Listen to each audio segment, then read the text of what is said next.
5 seconds. Start.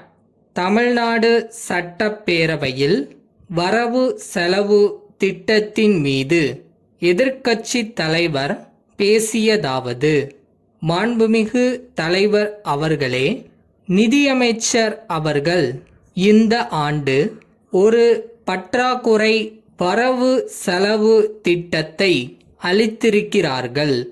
இந்த நிலைமையில் புது வரிகள் அவசியமா என்பதுதான் நம் முன் உள்ள பிரச்சனை.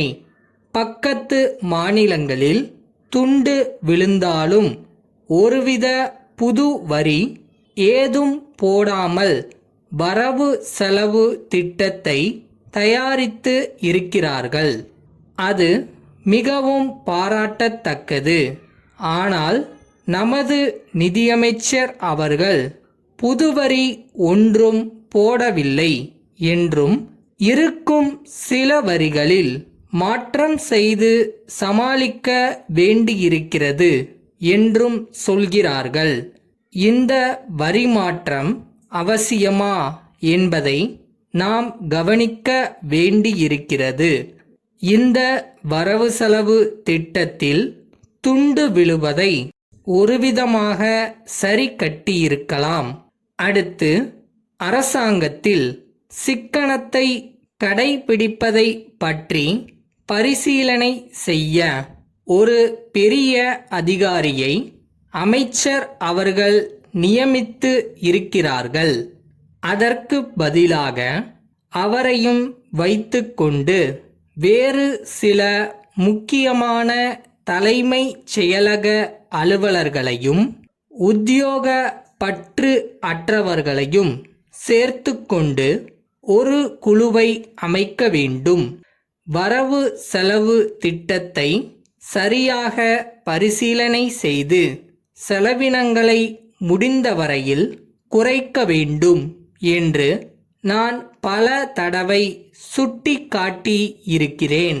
அடுத்து, இப்போது கிராம சேவக் என்று சில அதிகாரிகளை ஏற்பாடு செய்திருக்கிறார்கள். அவர்களுடைய வேலை என்ன என்பதை அமைச்சர் அவர்கள் சொல்ல வேண்டும். அவர்கள் இருப்பதனால் எந்த விதத்தில் நன்மை ஏற்படுகிறது என்பதை அமைச்சர் அவர்கள் விளக்க வேண்டுமென்று கேட்டுக்கொள்கிறேன்.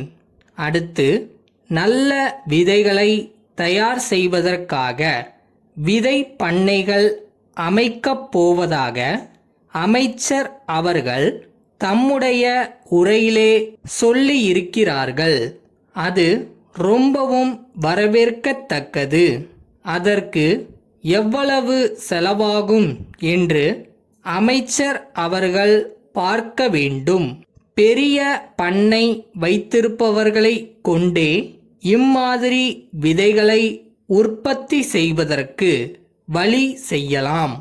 விதை பண்ணைகளுக்காக என்று பெரிய அதிகாரிகளை காயமாக வைக்காமல் பெரிய பண்ணை வைத்திருப்பவர்கள் தயாரிக்கும் விதைகளை மேற்பார்வை செய்தால் நலமாக இருக்கும்.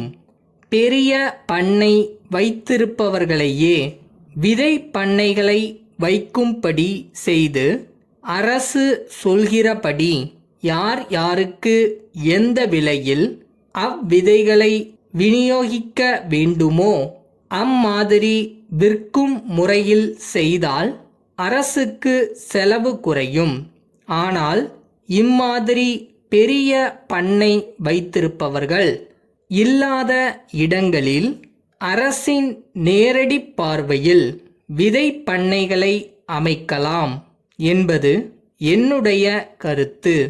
உணவு உற்பத்தியை பெருக்குவதற்கு ஒவ்வொரு பிராந்தியத்திலும் எந்த முறையில் காரியங்களை செய்யலாம் என்பதற்காக அந்தந்த பிராந்தியத்தில் குழுக்களை போட்டு அங்கே அதிகாரிகளை போட்டு காரியங்களை செய்யலாம். எப்படி பற்றாக்குறையை போக்கலாம் என்பதற்காக ஒரு குழு போட்டு பரிசீலனை செய்து உற்பத்தியை பெருக்க ஆவன செய்ய வேண்டுமென்று நான் அரசை கேட்டுக்கொள்கிறேன். கமுதி வாசன் கூட்டமைப்பிலிருந்து கமுதி திரு சுந்தரமூர்த்திக்கு எழுதும் கடிதம். அன்புடையீர், தாங்கள் எங்களுடைய நீண்டகால வாடிக்கையாளர். வாடிக்கையாளர்களின் வசதிக்கும் கோரிக்கைக்கும் இணங்க நாங்கள் புதிய முகவரியில் எங்களது நிறுவனத்தின் ஒரு புதிய கிளையை ஆரம்பித்துள்ளோம் என்பதை மகிழ்ச்சியுடன் தெரிவித்துக் கொள்கிறோம். இங்கே தங்களுக்கு தேவையான எல்லாவித பித்தளை பாத்திரங்களும் எவர் சில்வர் பாத்திரங்களும் தட்டுமுட்டு சாமான்களும் கிடைக்கும். குறிப்பாக திருமண சுப காரியங்களுக்கு தேவைப்படும் அனைத்து சாமான்களும் தயாராக உள்ளன. பழைய பாத்திரங்களுக்கு பதிலாக புதிய பாத்திரங்களையும் பெற்றுக்கொள்ள வசதி செய்யப்பட்டுள்ளது. மேலும் புதிய பாத்திரங்கள் வாங்கும்போது விலை மதிப்பிற்கு ஏற்றவாறு குழந்தைகளுக்கான விளையாட்டுப் பொருள்களும் இலவசமாக வழங்கப்படும் என்பது மகிழ்ச்சியான செய்தியாய் இருக்கும். முதல் 3 மாதங்களுக்கு விலையில் 3 விழுக்காடு தள்ளுபடி செய்யப்படும் என்பதையும் தெரிவித்துக் கொள்கிறோம். தாங்கள் இந்த வாய்ப்பை லாபகரமான முறையில் பயன்படுத்திக் கொள்வீர்கள் என நம்புகிறோம். விரைவில் தங்களது வரவை ஆவலுடன் எதிர்பார்க்கிறோம். தங்கள் நம்பிக்கையுள்ள